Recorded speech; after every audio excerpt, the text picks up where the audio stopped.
Tumeona katika taifa la Jamhuri ya Kenya ambaye hakubali matokeo ya uchaguzi kila mwaka, ambaye anatakali ameamuka tena.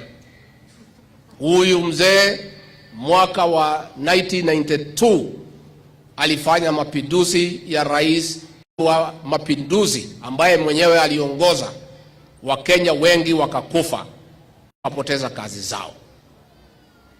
Mwaka wa 1997 akasimama kelele, akahusia rais Moi woga, akaitwa kwa serikali ili wa energy.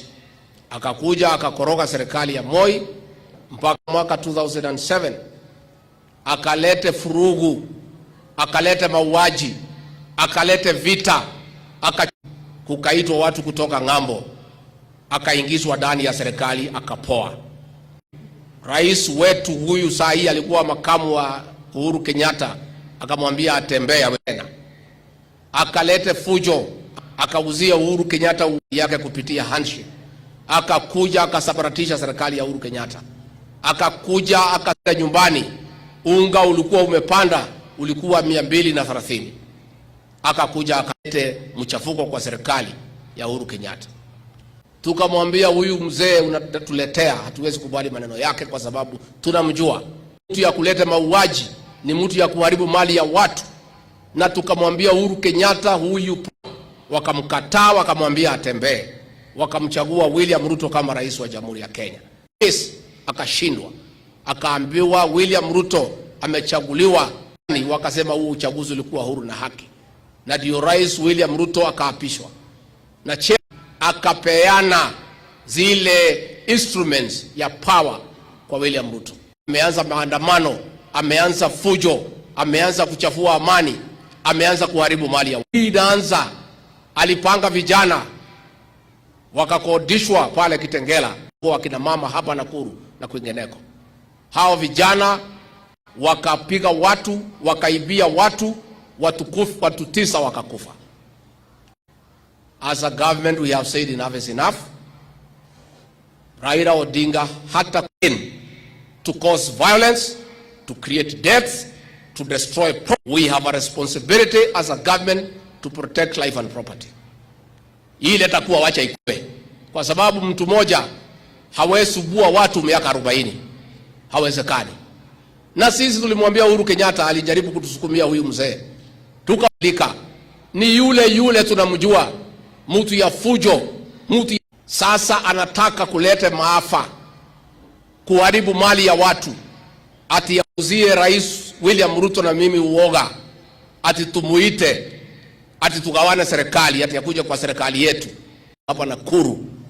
Wacha mambo ya kuletwa kwa serikali, hata kuongea na wewe hatuna nafasi. We are busy serving the people of Kenya. Tuko na mambo tunafanya ya kutafuta fertilizer ya kusaidia wakulima. Na ndio sisi tumesema hatuna nafasi. Na hata tukijua hawezi fanya maandamano ya amani, lakini tukasema vya maandamano wacha afanye tuone. Lakini kama ni hiyo mambo watu 50, na mimi nauliza wewe Raila Odinga na yule mwenye wewe ambaye anakupatia pesa, unataka damu kiasi gani ya Wakenya ndio utulie?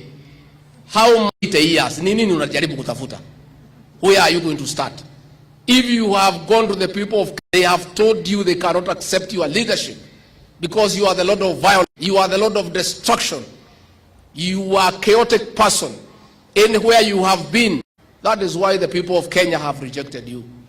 At 80 years of age, what solution can you offer? We want to advise you from Nakuru. Can you take a break? Call yourself for a small meeting. The people of Kenya have rejected you a record 5 times. And ask yourself, what is it? Iko namna hiyo. Na mimi nimemaliza, sitaki kuongeza kupitia hapo. Iko namna hiyo. Na watu ya gazeti muandike hiyo nimesema. Mimi hakuna pahali mnaweza kunipeleka mimi. Ama mnataka tukubalie hii mzee haribu Kenya? It will not happen. Try to advise us to give in to blackmail. Ati Raila haribu na itia serikali. We shall not give in to blackmail. And let the advisors ambao wanazunguka sisi kuja ati apoeshwe. Anapoeshwa yeye kwani ni mtoto? Eshwe ati aongeleshwe. This is a trade that he has formed. The Kenya must be sorted once and for all. And this blackmail, this is the last time he is attempting. It will not work.